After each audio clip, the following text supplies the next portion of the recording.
I'm Michael Miller. I'm Kelsey Miller. And together you are The Miller. the Miller family. And Thanos. And there goes Thanos.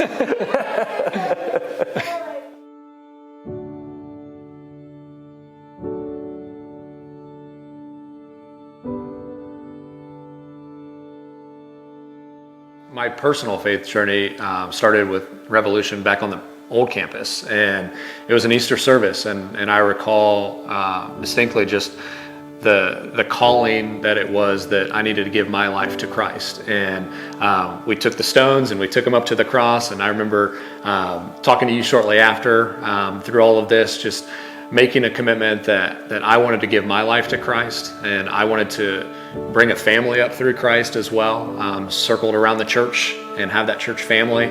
And I think without that, our journey and our next steps and being able to rely on Him through all of this, I don't know how I would have done it. So a few years into marriage, a struggle kind of arose, and I mean, this is an amazing Kingdom Come story. I'm so excited for our church to hear it, but take us back to those days and that struggle. Yeah, we always knew from even prior to getting married, we wanted a family, and our vision, our thought was a natural birth, and we were going to have our own family. You know, as a woman, you want to bear your own children, and that was my goal. We started our infertility treatments in 2012. We decided to go through IVF, which is a more invasive procedure. We did that in 2014, and after that, we did end up with a positive pregnancy, only to find out days or a week later that it was an unsuccessful pregnancy. Going through the fertility treatments and unsuccessful IVFs, it was just heartbreaking. It was very emotional, and I did keep to myself a lot just because I didn't really know who to turn to or what to say. It's just kind of awkward. And it's hard too, because you're a young couple and people think, when are you going to start having kids? And you get those constant questions, and it's hard. It's very hard. I mean, to have and facilitate those conversations, because nobody knows your story, nobody knows your journey, and just having those conversations often. I mean, we have some selfish conversations about things too. Why not us? And, at that time, going through just seeing the heartache that we both experienced, but seeing your wife go through that, and for our families too, her family, my family, being along with us throughout the whole journey, it was just very tough. I mean, we cried a lot. We were mad. We were angry. Financially, like I said, just emotionally, spiritually, it was tiring. And you said that was kind of a moment where you felt maybe God was leading in some different directions.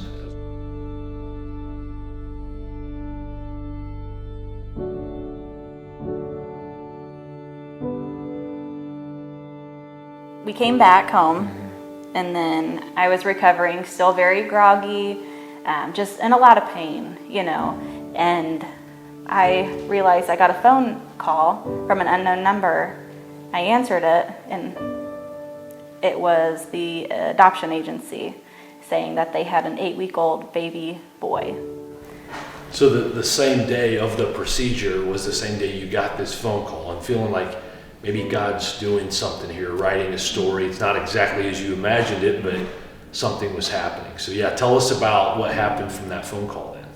So all along, Michael and I, we kept praying to God that He would lead us into His direction. And yeah, we felt like this is the direction that we are being called. So once we got that phone call of an 8-week-old baby boy, we decided to set up an interview to see what's going on with him and just a little background of him. And so we went there a week later and interviewed with the whole team, and we found out the next morning that we were chosen to be his parents. We're now 2 weeks out from Christmas, and he was going to be placed with us And you talk about an absolute blessing and gift from God right before Christmas. Mason came into our lives, and it's just been such a blessing. So, kingdom come story, like God's writing something, and it seems like every time God writes a story like this, there's moments along the way where he just reveals, hey, I'm still working, I'm in this, I'm writing this story, I'm with you. And one of the moments that you mentioned to me was finding out Mason's middle name.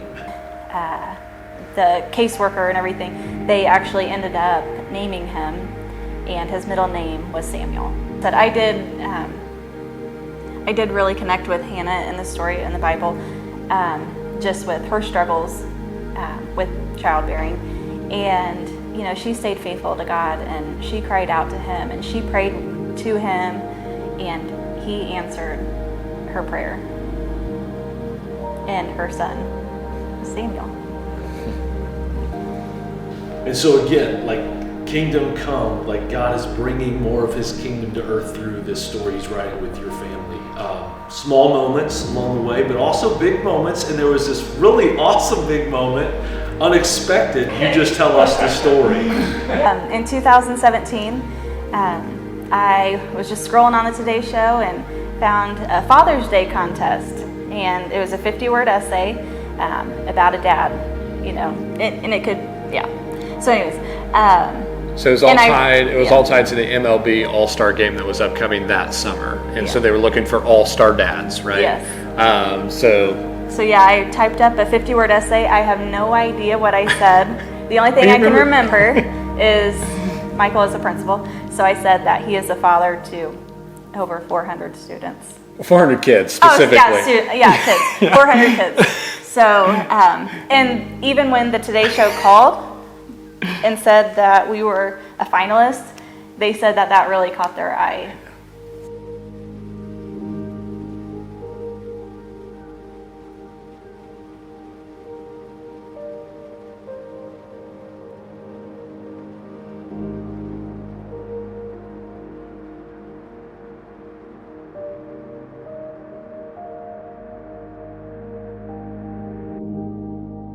For everybody watching today, or whenever they watch, what's a word of encouragement or kind of a challenge that you would give with the story that God's writing? He's continuing to write, but what would you say as a challenge or word of encouragement?